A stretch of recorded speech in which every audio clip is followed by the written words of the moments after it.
Salut à tous et bienvenue pour ce nouveau numéro du Petit Journal du Japon, votre rendez-vous sur l'actualité japonaise comme chaque dimanche. Si vous êtes nouveau ici, eh bien sachez que cette vidéo est coupée en chapitres, donc vous pouvez sauter vers la nouvelle qui vous intéresse et vous trouverez dans la description en bas sous la vidéo le lien vers les articles qui m'ont servi à faire cette vidéo.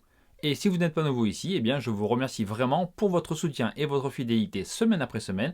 C'est grâce à vous que la chaîne se développe et que depuis quelques temps, certaines de mes vidéos sont un petit peu mises en avant par l'algorithme, donc merci beaucoup à vous pour votre fidélité. Allez, sans plus attendre, passons au titre de ce journal. Avec comme première nouvelle aujourd'hui, eh bien, une information que tout le monde attendait depuis très longtemps, c'est l'ouverture enfin du Japon aux touristes étrangers. Mais attendez, ne partez pas, n'allez pas directement sur le site d'Air France ou d'ANA pour réserver un vol pour Tokyo, parce qu'il y a un gros mais, il y a beaucoup de conditions, ça va être limité à certains touristes, donc je vous explique tout ça juste après. On continuera ce journal avec une étude qui a montré dans quelle région et dans quelle préfecture du Japon les Japonais tenaient le mieux l'alcool. Voilà, c'est une nouvelle un peu légère, un peu amusante, mais vous verrez que c'est aussi très intéressant. On se fera ensuite quelques frayeurs avec la mascotte de l'exposition universelle qui aura lieu à Osaka en 2025. Donc le gouvernement cherche un nom pour cette mascotte et il demande l'avis des internautes et il demande qu'on lui envoie des propositions et vous verrez que l'accueil des internautes japonais est plutôt amusant et en tout cas très mitigé. On parlera ensuite de la diminution de la population des enfants de moins de 14 ans au Japon. Donc ça n'a rien d'étonnant, hein, si vous suivez ce journal ou vous vous intéressez un petit peu au Japon, vous savez que le taux de natalité est très bas et donc conséquence directe, eh bien cette année, pour la 41e année consécutive, le nombre d'enfants de moins de 14 ans au Japon a encore diminué et beaucoup diminué. Je vous dis tout ça juste après. On terminera ce journal avec une nouvelle insolite qui m'a un peu amusé et un peu dégoûté, je sais pas trop, entre les deux, quand je l'ai lu sur internet.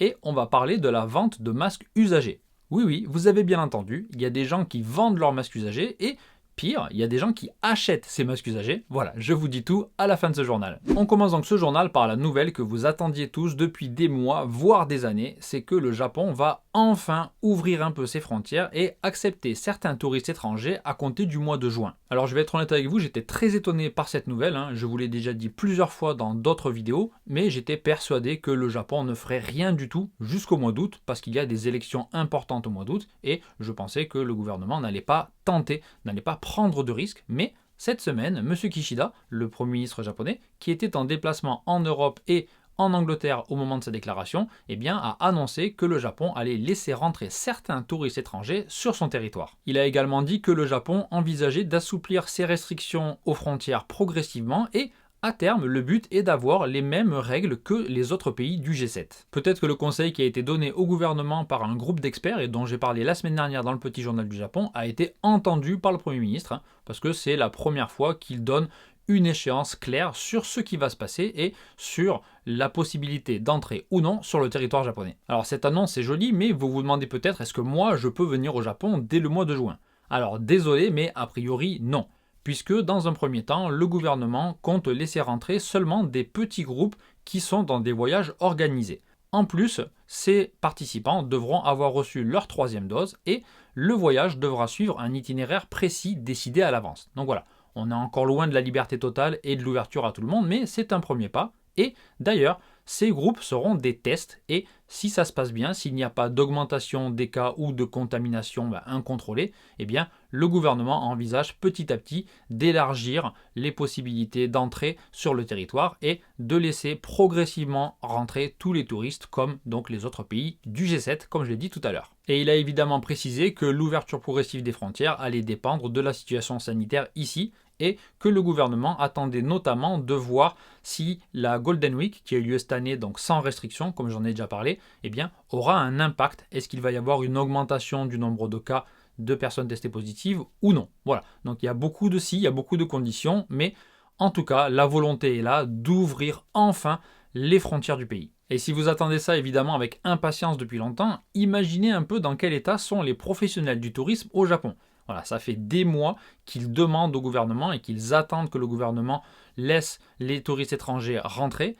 Et depuis 2 ans, hein, malheureusement, il y a beaucoup de sociétés, beaucoup de professionnels du tourisme qui ont dû mettre la clé sous la porte. Parce qu'avant la pandémie, le Japon accueillait de plus en plus de touristes, hein, c'était vraiment exponentiel. Hein. Entre 2011 et 2019, le nombre de touristes étrangers venant au Japon avait été multiplié par 5 pour atteindre 32 millions de touristes en 2019. Et le gouvernement japonais comptait évidemment sur les Jeux Olympiques de 2020 pour atteindre un objectif de 40 millions de touristes en 2020, puis 60 millions en 2030. Alors vous connaissez la suite, hein, pandémie, fermeture des frontières, Jeux Olympiques décalés. Donc l'année dernière, il y a eu seulement 250 000 touristes étrangers. Alors touristes étrangers, ce sont des personnes de nationalité étrangère qui entrent sur le territoire japonais. Donc a priori, ce n'était pas du tout des touristes, hein, c'était seulement des résidents au Japon, mais de nationalité étrangère. Je vous laisse donc imaginer les ravages économiques que ça a fait dans le secteur du tourisme, et pas seulement, puisqu'il y a des villes, comme la ville de Kyoto par exemple, qui dépendaient grandement des revenus liés au tourisme pour leur budget, et qui se retrouvent maintenant dans une situation financière très difficile. Enfin voilà, si pour l'instant seulement certains touristes dans des groupes organisés sur des itinéraires fixes pourront venir au Japon, eh bien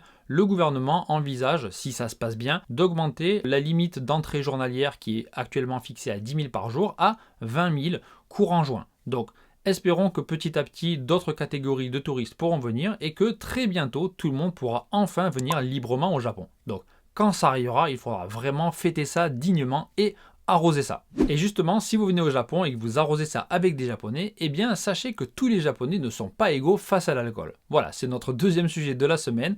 Une étude qui a été faite sur 20 000 Japonais montre quelle région et quelle préfecture du Japon a les habitants qui tiennent le mieux l'alcool. Cette étude a été réalisée en analysant le génotype de 20 000 candidats et en fonction du type d'un aldéhyde qui est présent dans leur corps et qui est responsable de la décomposition de l'alcool dans le corps. Donc, il y a trois grandes catégories pour ce type d'aldéhyde. Il y a la première catégorie qui est pour les personnes qui ont plus de risques d'avoir une gueule de bois. Ensuite, les personnes qui ont moins de risques d'avoir une gueule de bois. Et enfin, les personnes qui ne peuvent pas du tout boire d'alcool. Et si je vous parle de ça aujourd'hui, c'est justement parce qu'au Japon, j'étais très étonné moi quand je suis arrivé. Et vous l'avez peut-être déjà vu si vous êtes venu ici ou même dans certains dramas ou dans certains animés. Hein, mais il y a vraiment des Japonais qui tiennent pas du tout l'alcool. C'est vraiment impressionnant. Il y a par exemple beaucoup de personnes qui, si elles boivent seulement une gorgée d'alcool, elles deviennent vraiment rouge pivoine. Hein. Leur visage devient tout rouge, c'est impressionnant. Et il y a aussi des personnes qui, si elles boivent par exemple même un demi-verre d'alcool, elles sont complètement intoxiquées. Donc c'est quelque chose que j'avais jamais vu en France, qui m'a beaucoup étonné quand je suis arrivé au Japon. Et donc c'est pour ça que quand j'ai vu cette étude, ça m'a un peu amusé et un peu intéressé, et je vous en parle aujourd'hui. Et pour en revenir au résultat de cette étude, les Japonais qui tiennent donc le mieux l'alcool sont les habitants de la région de Tohoku. Tohoku, pour ceux qui ne connaissent pas, c'est la région au nord de Honshu. Honshu, c'est le nom de l'île principale du Japon, donc toute la zone au nord-nord-est de Tokyo. On apprend donc que ce sont les habitants de la préfecture d'Aomori qui tiennent le mieux l'alcool, avec 69% d'entre eux qui auraient des prédispositions naturelles pour mieux résister aux effets de l'alcool.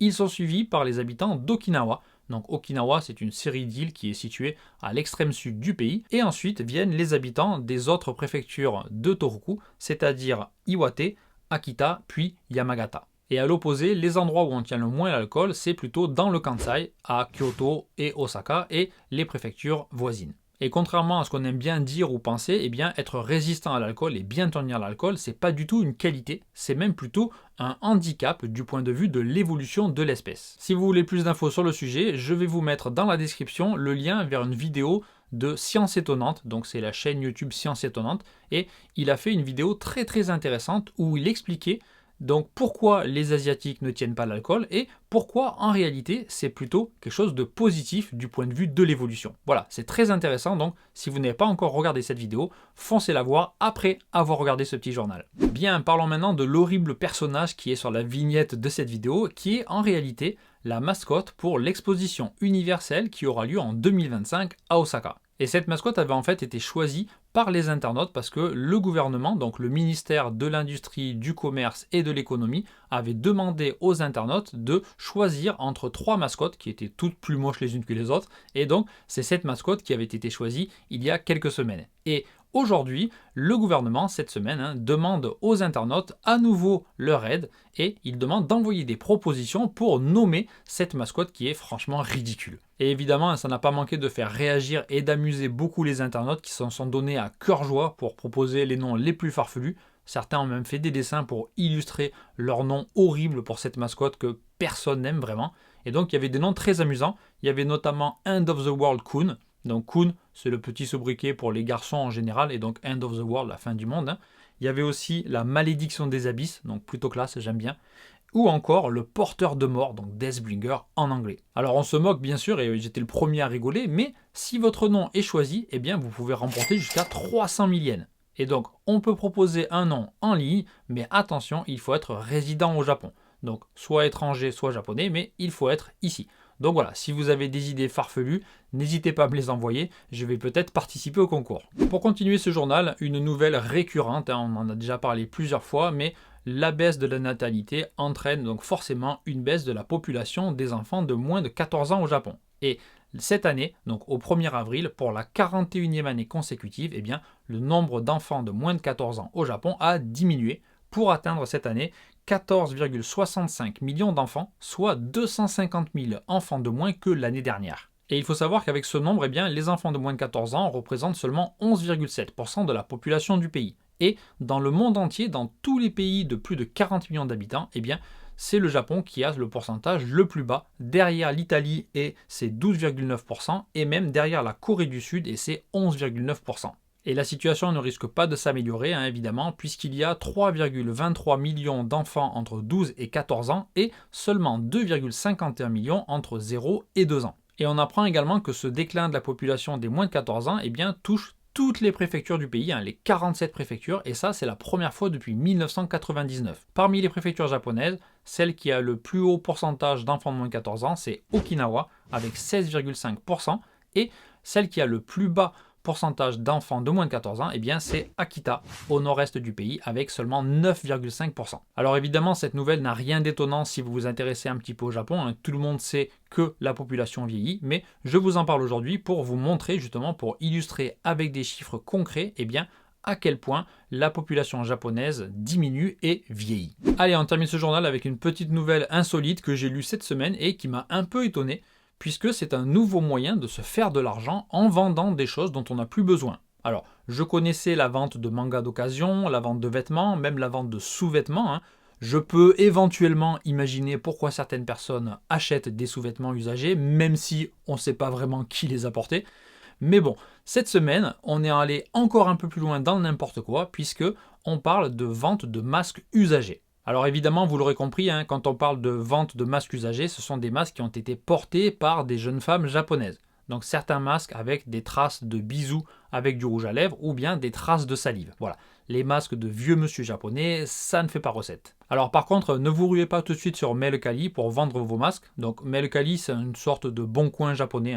C'est un site où on peut vendre des objets de particulier à particulier. Voilà, donc vous ne ferez pas fortune en vendant des masques usagés, puisque on parle de 500 yens par masque usagé. Alors 500 yens, c'est plutôt pas mal, quand on voit le prix d'achat d'un masque, c'est plutôt un très bon bénéfice. C'est même mieux que beaucoup d'actions ou de placements par exemple. Et ce phénomène toucherait plusieurs tranches d'âge, donc il y a des employés de bureau d'une trentaine d'années qui se font passer pour des jeunes femmes de 20 ans et qui vendent leurs masques usagés sur internet pour arrondir leur fin de mois. Elles peuvent gagner jusqu'à 20 000 ou 30 000 yens par mois avec ça. Et il y a aussi des collégiennes qui ne peuvent pas vendre leurs sous-vêtements, puisque dans la loi japonaise, il est interdit d'acheter des sous-vêtements à une personne de moins de 18 ans. Mais personne n'avait pensé que des gens voudraient acheter des masques à des personnes de moins de 18 ans. Donc ça, c'est autorisé par la loi, en tout cas ce n'est pas encore interdit. Donc certaines collégiennes, elles ne peuvent pas travailler dans les cafés ou autres pour gagner de l'argent de poche, donc elles se font de l'argent de poche comme ça. Alors petite précision évidemment, si vous allez sur Mercari que vous cherchez masques usagés,